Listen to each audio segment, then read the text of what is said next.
চালাকিটাকে ঝাড় দিতে পারো না? উমা, দেখেই তো ঝাড় দিচ্ছি গো। দেখো, পরিষ্কার করে দেবো আমি মেঝেটা একদম। হয়ে গেছে।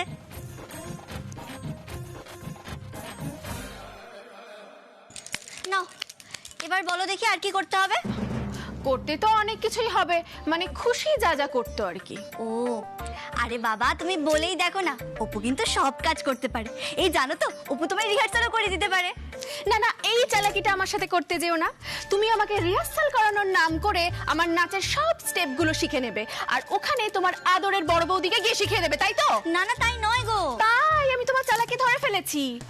তার চেয়ে বরং তুমি অন্য একটা কাজ করো। কি কাজ বলো?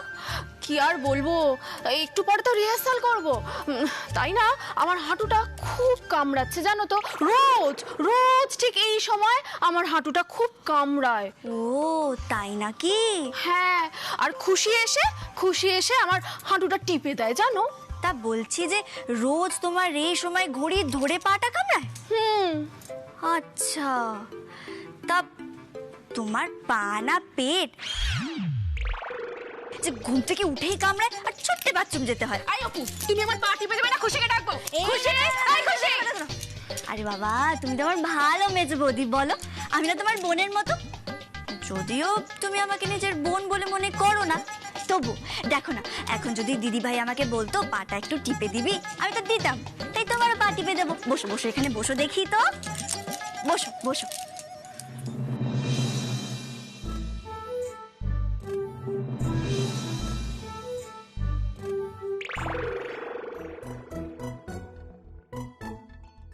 ये पा मुझे दे दो मेजो बौदी। হ্যাঁ কি?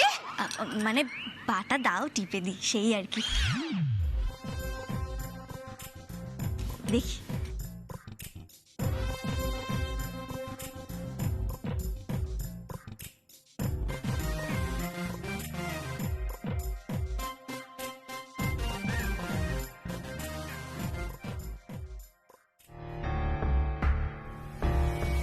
তাহলে কেন এমনটা করলে মেজো বৌদি? কেন কাঁচি দিয়ে কেটে ফেললে আমার রিসেপশনে পরার শাড়িটা?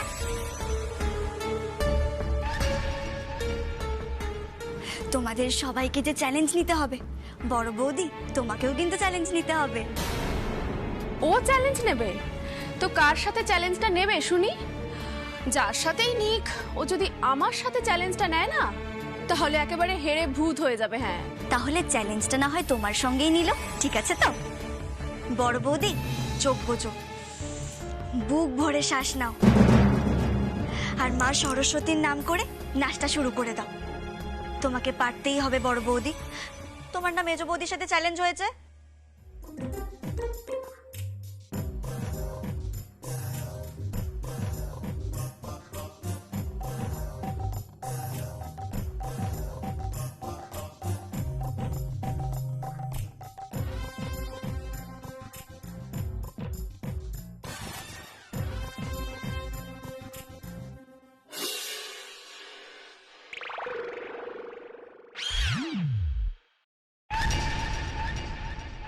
যা বাবা, এটা কি মেয়ে! কোথায় ভাবলাম পা টিপিয়ে অপমান করব, তাই এর তো দেখছি কোনো মান অপমান বোধই নেই। দিব্যি পায়ের কাছে বসে হাসি মুখে পা টিপছে। ধ্যাৎ।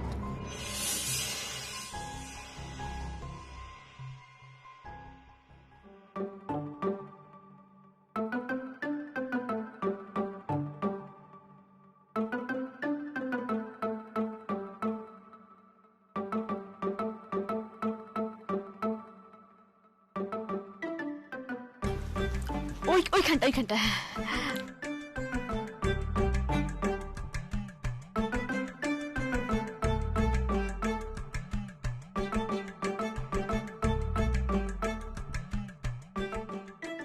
কি আরাম হচ্ছে তো? ভালো লাগছে বলো? এই, বেশি কথা না বলে কাজ করো।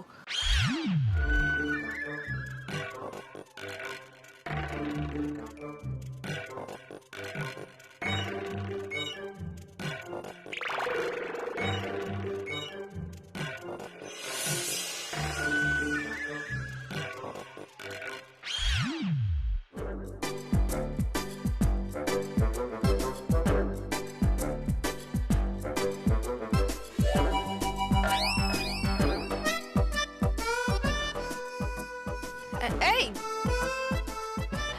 এসব আবার কি করছো? পা টিপতে টিপতে তুমি আবার ফু দিচ্ছ কেন? আরে বাবা, আমি মনে মনে হাড় মুড়মুড়ে ঠাকুরকে স্মরণ করছি, স্মরণ করে ফুটা দিচ্ছি, তাতে পায়ের ব্যথাটা কম হয়।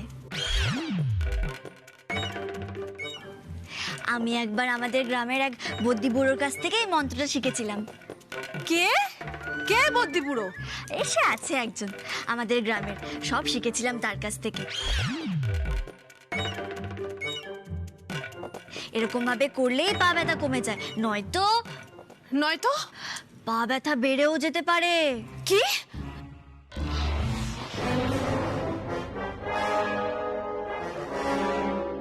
আরে বাবা হ্যাঁ গো হ্যাঁ, এ তো আর যে সে রোগ নয়, ঘড়ি ধরে ব্যারাম হয়। এর নাম কি জানো? হাড় মুড়মুড়ে ব্যারাম।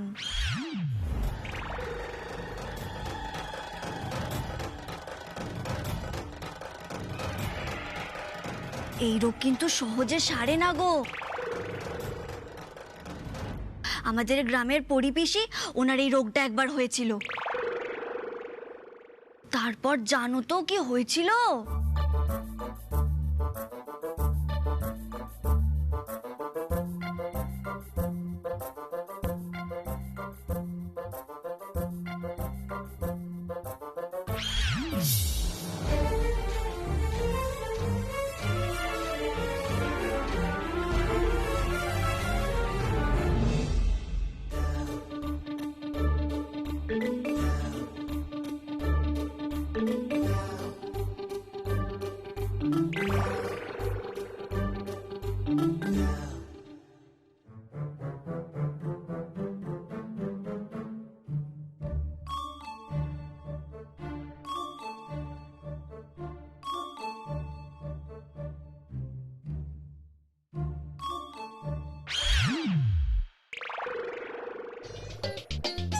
এই মেয়ে এসব কি বলে যাচ্ছে রে বাবা? কোথায় আমি ওকে দিয়ে খাটাবো ভাবলাম, তা না, মেয়ে তো উল্টে আমাকেই কি সব বলে যাচ্ছে। তো এসব কি সত্যি কথা নাকি?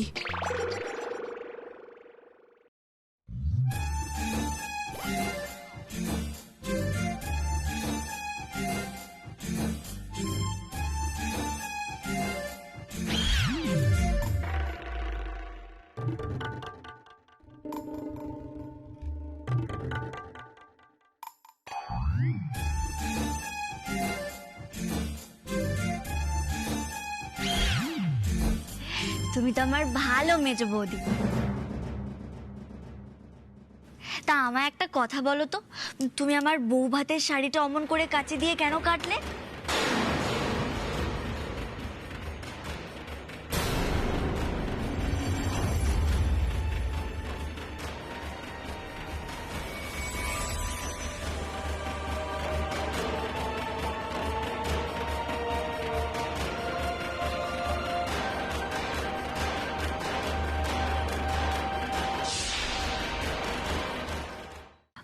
কি হলো বলো?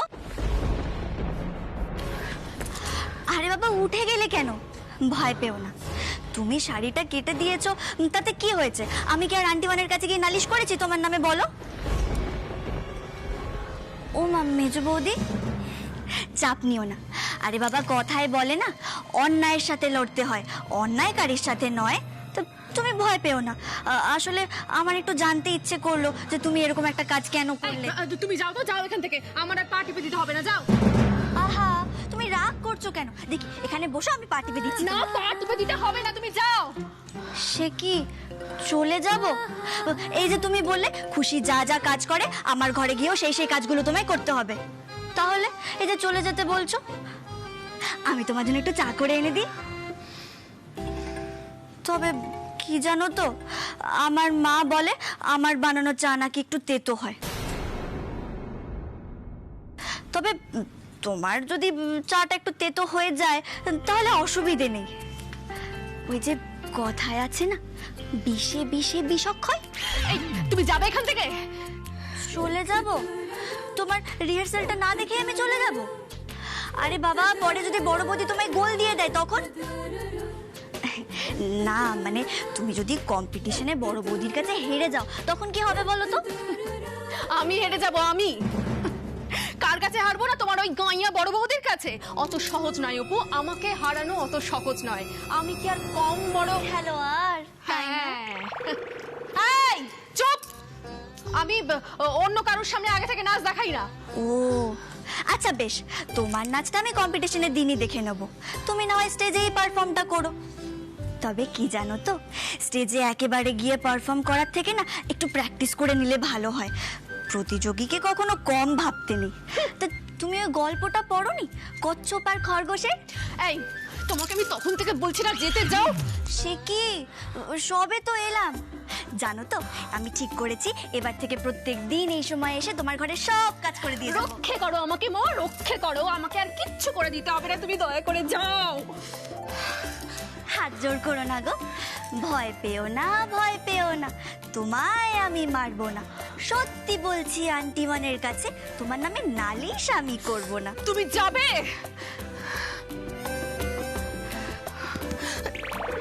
টাটা। এই তবে রে, অসভ্য বেহায়া মেয়ে একটা, সহ্য হয় না এই মেয়েটাকে। আমি অপমান বোধ নেই, এত করে অপমান করলাম তবু কোনো অপমান বোধ নেই। উল্টে উল্টে কিনা আমাকে ব্ল্যাকমেল করছে। এত বড় সাহস ওর, এত বড় সাহস! ওর বাবার কুশনটা নোংরায় পড়ে গেল। মেয়েটা জানায় না আমি আর সত্যি। এই দেখো, মহারানী ঝাড় দিয়ে গেছে অথচ কাগজ পড়ে আছে, মুখেই মারিতং জগৎ। এক্ষুনি না কান ধরে নিয়ে এসে দেখাবো কিরকম ঝাড় দিয়েছে। ওমা, এটা তো চিঠি, দেখি তো। ইতি মেঘা, মানে মেঘার লেখা চিঠি। প্রিয় ছোট বৌদি ভাই, আমি তোমাকে তখন যে কথাগুলো লিখতে পারিনি এখন বলছি।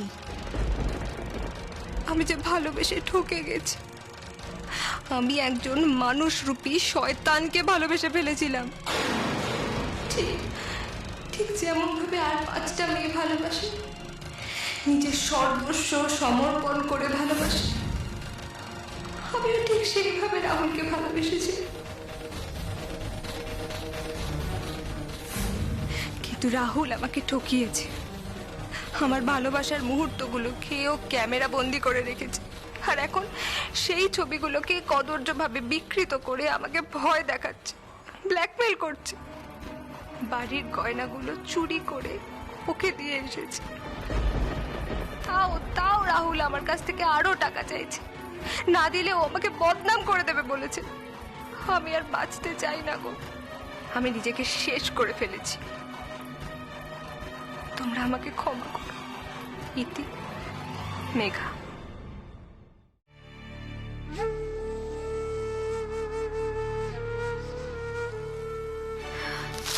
ওয়াও, অসাধারণ, চমৎকার! এটা তো কোনো চিঠি নয়, এটা তো তুরুপের তাস। তার মানে আমাদের মেঘা রানী বাইরে ফষ্টি নষ্টি করতে গিয়ে ফেঁসে গিয়ে বাড়ির গয়না চুরি করেছে, আর আমাদের অপু সব জেনেও সেটা কাউকে কিচ্ছু বলেনি, একদম লুকিয়ে গেছে সবার কাছে। সব বুঝতে পারছি আমি মেজ বৌদি, তুমি দীপুবাবুর ঘরে আগুনটা লাগিয়েছিলে। না না বললে তো হবে না, আমার কাছে এর প্রমাণও কিন্তু রয়েছে। না অপু, আমি আগুন লাগাইনি, আমি শুধু কাঁচি দিয়ে শাড়িটা কেটেছিলাম, কিন্তু আমি আগুন দেখলে তো কি সুন্দর মুখ ফসকে সত্যি কথাটা বলে ফেললে। অপু রানী, আমাকে ব্ল্যাকমেল করা তাই না? এবার দেখো মা আর মাসিমণির সামনে তোমাকে কিভাবে আমি ফাঁসাই।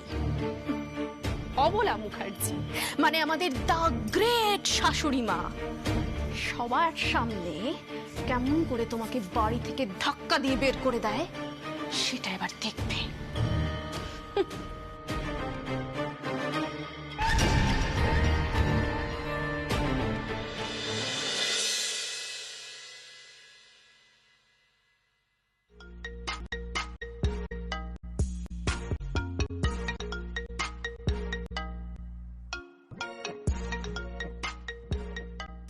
আননোন নাম্বার থেকে ফোন আসছে আমার। কে হতে পারে? এই দেখুন। এ কি আপনি সোশ্যাল মিডিয়ায় নতুন অ্যাকাউন্ট খুললেন নাকি? এটা কার ছবি? এই মা, আপনি চিনতে পারছেন না? না, বোঝা যাচ্ছে না তো। ব্যাস, আপনি যখন চিনতে পারছেন না তখন রাহুল বা অন্য কেউ চিনতে পারবে না, কিন্তু মেয়েটাকে খুব সুন্দরী দেখাবে। আপনি এই অ্যাকাউন্ট খুলে কি করবেন? কি আবার করব? রাহুলকে রিকোয়েস্ট পাঠাবো, আর আমি শিওর রাহুল এই রিকোয়েস্টটা অ্যাকসেপ্ট করবেই করবে। আমার আমার হাতে আর যে বেশি সময় নেই। আপনি এসব করে কি করবেন? আমি ওই শয়তান রাহুলটাকে এক্সপোজ করব, সবার সামনে ওর মুখোশটা ছিঁড়ে ফেলে দেব। আমাদের যে মেঘাকে বাঁচাতেই হবে দীপু বাবু।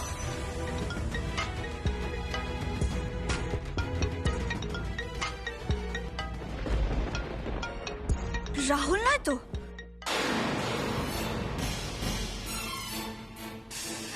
হ্যাঁ, রাহুল হতে পারে, কারণ চ্যাট করার সময় তো আমি আমার নাম্বারটা ওকে দিয়েছিলাম। কিন্তু ওই খারাপ ছেলেটার সাথে আমি কি কথা বলবো? আমার খুব ভয় করছে ছোট বৌদি। তুমি জানো না, রাহুল সাংঘাতিক।